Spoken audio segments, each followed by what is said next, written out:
You're listening to the Ask Drone U podcast. You ask, we answer your drone questions. Whether you're here to turn your passion into profit or you simply fly for fun, we're a community of learners and teachers who aspire to achieve greatness. We are Drone U. Hey everyone, and welcome to another fantastic episode of Ask Drone U. My name is Paul, and I'm here with a very special guest today.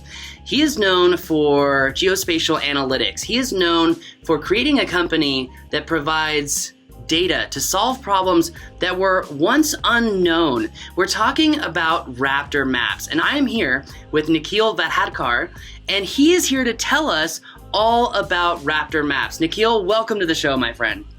Thanks. It's a pleasure to be here. I can't wait for really diving into this discussion today. You know, I think this one's been a long time coming. We got so many questions, and I think your audience is gonna love this show. I think they're going to love this show as well, because I think the service that you provide for solar inspections and kind of artificial intelligence-based analytics really creates levels of efficiency for solar providers, construction companies, and anyone who's really involved in alternative energy. So let's just go ahead and let's dig right in. For those people who don't really understand what is Raptor Maps, help us understand what is Raptor Maps.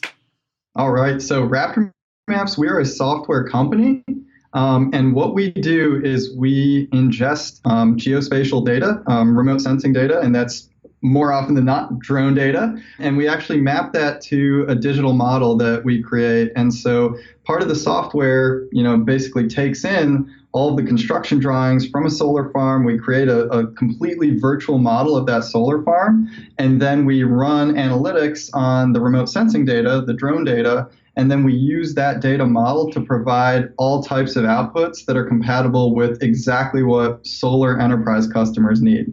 And so you can basically think of us as, the industry experts when it comes to the solar industry and software and drones. So Raptor Maps are helping everyone understand the analytics of the entire site itself, but more specifically, what problems are you solving? Because the way that I understand it is that Raptor Maps has really taken the whole photogrammetry aspect of mapping solar farms and then adding in that thermal information to further differentiate which cells are producing energy, which cells are not producing energy, and really helping people understand exactly where problems lie that they may not have been aware of and how to solve those problems. Yeah. So I think it's important to, for those of your audience who may not be familiar, to take a step back and kind of understand solar. So let's set the stage here for them, right? So solar, clean energy, right? What a lot of people don't realize, it is the fastest growing source of new energy on the planet. It's the number one source of new energy generation. And so it's growing incredibly quickly. And anytime you're building something and it's a big asset and lots of land and it's spread out and all that, you got to have the banks and the finance people involved, right? Someone's got to pay for it. And so how they see solar farms, and really how kind of the people who own them see them, is this is an energy producing asset. And then that energy gets mapped to, a certain rate. So, I'll pay you X dollars per kilowatt hour. There's that's called the power purchase agreement. And then that's how those customers make money. And so what we do is two things, right? One is if I said, hey, I'm going to increase the amount of power that solar farm is going to produce. And over the course of a lifetime, and you're talking like 25 years for these assets at least, that is a lot of money. So right there, that's value driver number one. It's like, hey, you didn't even know that some of these things were happening, or maybe you didn't know where they were or any of that. And we just gave you this like picture perfect, crystal clear view of not only this particular solar farm, but also your entire what's called a portfolio or groups of solar farms. Typically, people don't just own like one. So that's one part of it. Now, the second thing to understand, though, is that in the solar industry, you have operations and maintenance, right? And so these are the companies, and sometimes it's integrated, sometimes it's not. These are the companies that are tasked with doing like annual maintenance, and whether some of that's preventative and some of that's reactive, right? So preventative is like, yep, I got to go down my list, check these different things. Reactive is like, oh man, this part of the solar farm just went out, like someone's got to go figure out why. And so to the extent that we can increase efficiencies and cut costs and cut man hours there and make it so that these really, really skilled people can actually be out there, bringing power back online as opposed to trying to diagnose problems, that makes the industry way more efficient. And so, yeah, if you kind of think about, what does Raptor Maps do and where does our software sit and why is it important? We're increasing power production, and we're also making the system of maintaining solar farms a lot more efficient. And as we dig in today, we'll talk about specifically where the role is for drones in that, and particularly drone service providers, and what we do specifically for them. So why don't we just go ahead and dig right into that, because there's a lot of questions that we want to hit, such as, what drones can we use? How does this software work? And how do drone pilots or drone service providers as a whole provide value through Raptor Maps? But before we go to that, I just want to emphasize one key point really fast, which you brought up, is that, whenever we have solar farm production, which is happening at a scale that's almost unprecedented, your software is involved almost at integral levels. You said, the banks have to pay for it somehow. Construction companies are using Raptor Maps to ensure permanent record of installation. This is something that I'm aware of because of one of our clients. But what I don't think that people understand as far as credibility and authority is concerned is that Raptor Maps has almost become an integral piece of, let's just say, mapping out the infrastructure for banks, that banks are actually looking for Raptor Maps to say, look, we want to ensure that this place was built properly, that it's actually outputting the energy that we showcase, and a permanent record of installation that every single panel that was installed is actually functioning at high capacity. So it seems to me that Raptor Maps has actually become an integral piece to solar farm production worldwide. Is that correct? Yeah, and it's interesting because when those companies are, and the banks are looking at these assets, it's all about reducing risk, right? So the fact that we can, standardize it, the fact that we're outputting deliverables that are, not only are the technicians able to use it, but it's also something that can be queried across, an entire portfolio across the world to be able to say, what is my risk profile, for any given group of solar farms.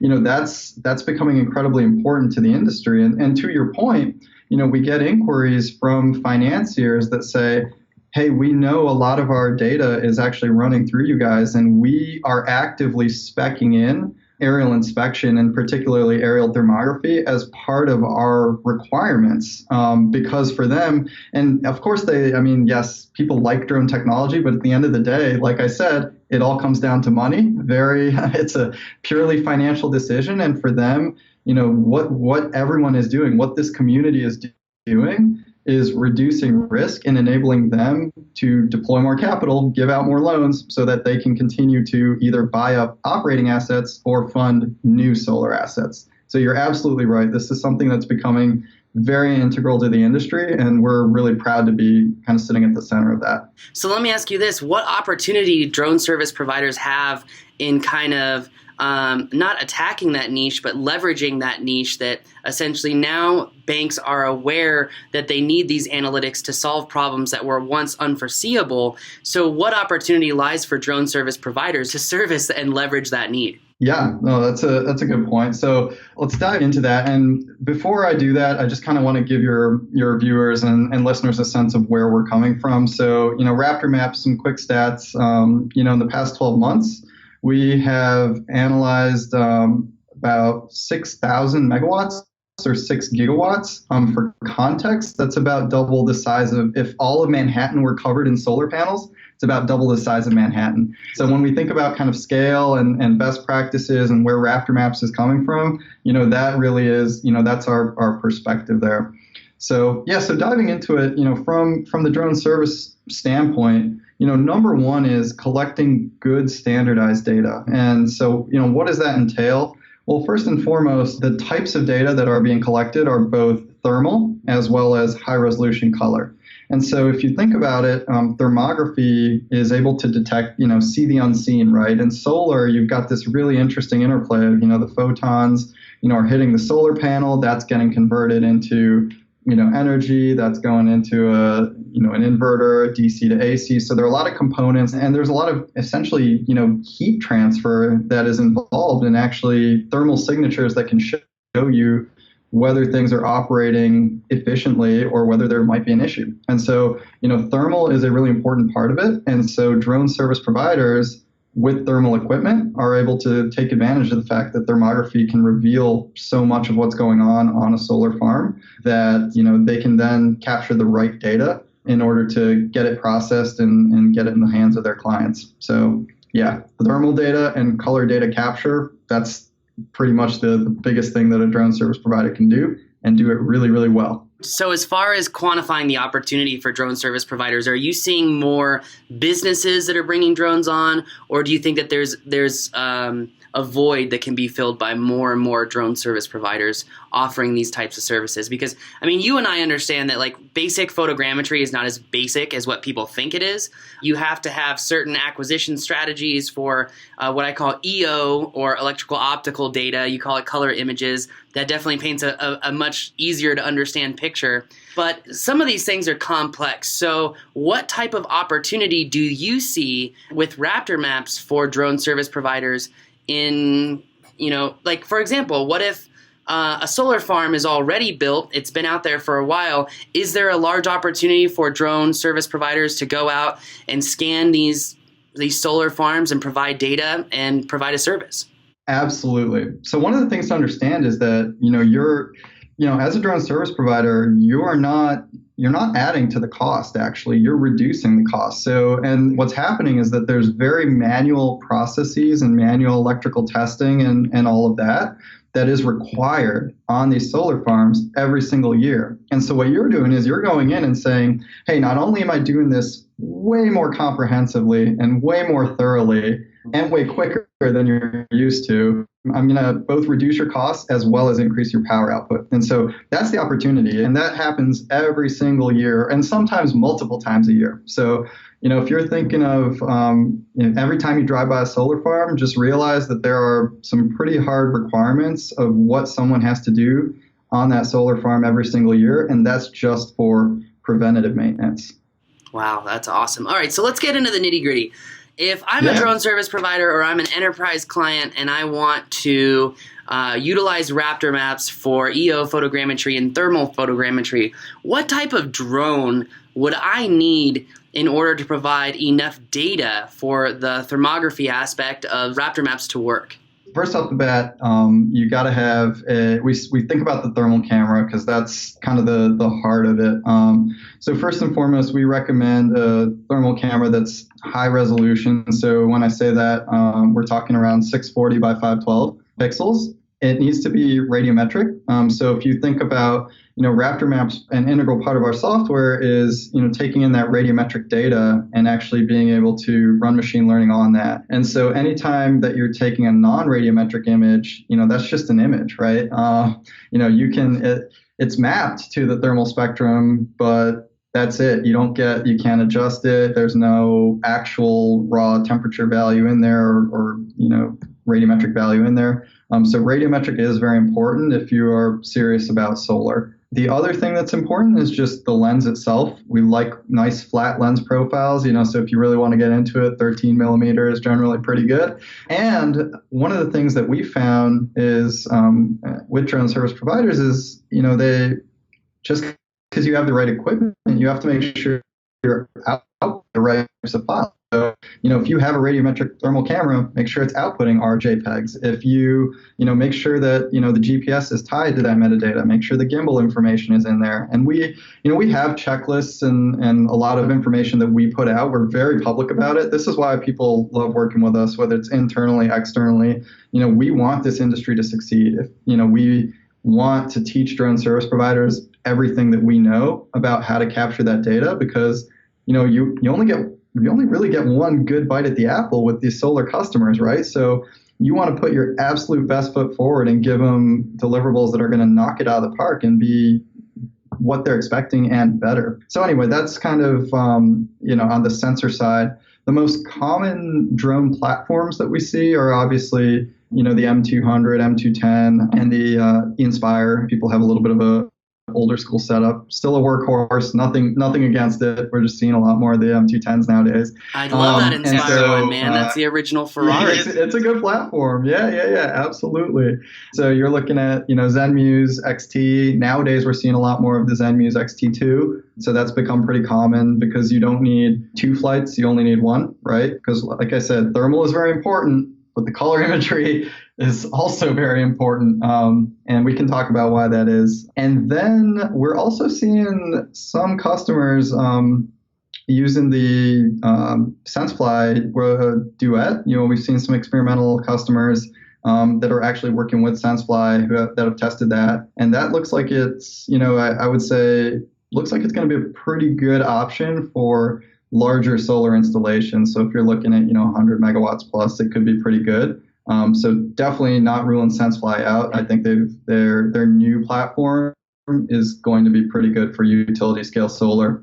So, all right, just to quickly recap. So if I understand everything that you're saying correctly, Mavic 2 Enterprise Dual we're not using because it doesn't have a flat 13 millimeter profile. It's not radiometric.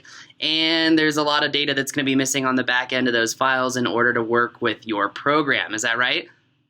Yeah, right now, unfortunately, and I love technology that's more accessible and cheaper, but unfortunately, Mavic 2 Enterprise Dual is not something we recommend for, utility scale and CNI systems today. And I actually do want to, I just realized I can be a little jargony when it comes to solar. So I just want to, define what I'm saying. So when I say utility scale, I literally mean big solar farms that, you're hooking up to your major utility. When I say CNI, that stands for commercial and industrial. So that means, the rooftop of a distribution center or maybe kind of a smaller installation that might be in your town, as opposed to a giant solar farm out in the desert in California. So anyway, just wanted to be clear about that so people aren't what the heck's he talking about? No, I think it's great that you help people understand the vernacular of the industry because we can often get lost in jargon. So I think that you do a really good job at communicating that as a whole. So let me ask you this. So you mentioned, I just want to touch one point really quick. So you mentioned you're seeing a lot of XT2 data and that, in order for Raptor Maps to work, we're talking color imagery, photogrammetry, and radiometric thermography photogrammetry. Yeah, and I don't want to cut you off, but I think photogrammetry, one of the things I want to clarify and one of the major advantages and the reason people use us is because we do a lot of work on the software side of creating the digital model of the solar farm. So this is before a propeller even starts spinning, right? If we have the plans for that solar farm, every solar panel knows who it's hooked up to, which combiner it's part of, which inverter, that whole model and all that logic is there. And because of that, we've made it so that our system doesn't rely on kind of your traditional structure from motion, right? So you don't have to take super highly overlapping images. And this is why our guidelines say 20% side lap. It's our customers can get sites done in, a fifth of the time. We're talking less than a day as opposed to being out there for a week. So that's a huge advantage for our customers. So, I just want to, be a little bit careful when we talk about, photogrammetry and all that, because sometimes that can imply that, it's like a traditional mapping type flight plan and product, and that's not what we're talking about here. Yeah, no, but I think it's also important to understand too, and just some of the things that you said for people who are listening is that you're really creating, to put it in perspective for people who may not be familiar, it's essentially like the BIM, the Building Information Management. It's all of that information working in unison with the aerial data as well. And I can understand just how powerful that is. And for people who are familiar with Pix4D, it's not possible to just, use Pix4D BIM, use photogrammetry, and then the thermal aspect of Pix4D and throw all of that information together and expect to get what you get out of Raptor Maps, because it's just not going to happen. There's a lot more that's going on behind the scenes, and I understand that you're trying to paint that picture, and I get it as well. I just think that it's important for people to understand that there's so much more than just mapping, because your software is also isolating problem areas with particular cells. It's isolating and providing analytical reports to clients that can actually, go into the data and say, okay, problem, understood. Whereas a lot of people in photogrammetry kind of get stuck in, okay, here's my map, that's great. What's wrong? Where are the problems? What is the data really telling me? And what Raptor Maps is doing is really creating the entire story in their data. Yeah, that's right. And interestingly enough, there's no shortage of data in the solar industry. So our, in addition to, aerial thermography and aerial inspection, pretty much every solar farm has a continuous stream of production data, that's coming back to a control center. And if the curve dips by a certain amount, that throws off an email alert. And so, our customers will get thousands of alerts every single day coming from just those systems. And so what's helpful for them is to be able to say, okay, here is the current state of the asset. Here's how it changed from last time. Here are the things I can fix because this is my ROI. And then very importantly, here is what I want to know was inspected for and keep an eye on. But unless it starts to trend in a certain direction, I actually want to be able to, hide that clutter from the rest of my, because I only want to act on these certain things. And so it's, to your point, that's exactly it. People talk about actionability, and I think this is where it's so important to pick a vertical and just be really, really good at it, right? Because we'll follow up with our customers and say, actionability is that's kind of a buzzword, but like, what action are you taking? Like, what did you do? Why did you do it? What was it worth it to you? And all of that gets built back into our software. No, I think that's awesome. And I really love the point that you're hitting right now, that if you're a drone service provider, you really have to niche down because there's so much going on in each individual vertical. You can't be a jack of all trades because you're going to end up being a master of none. So I'm really happy that you kind of hit that point. And just to kind of wrap up the show, we've talked about, the opportunity for drone service providers. We've talked about what Raptor Maps does. We've talked about the complexity therein.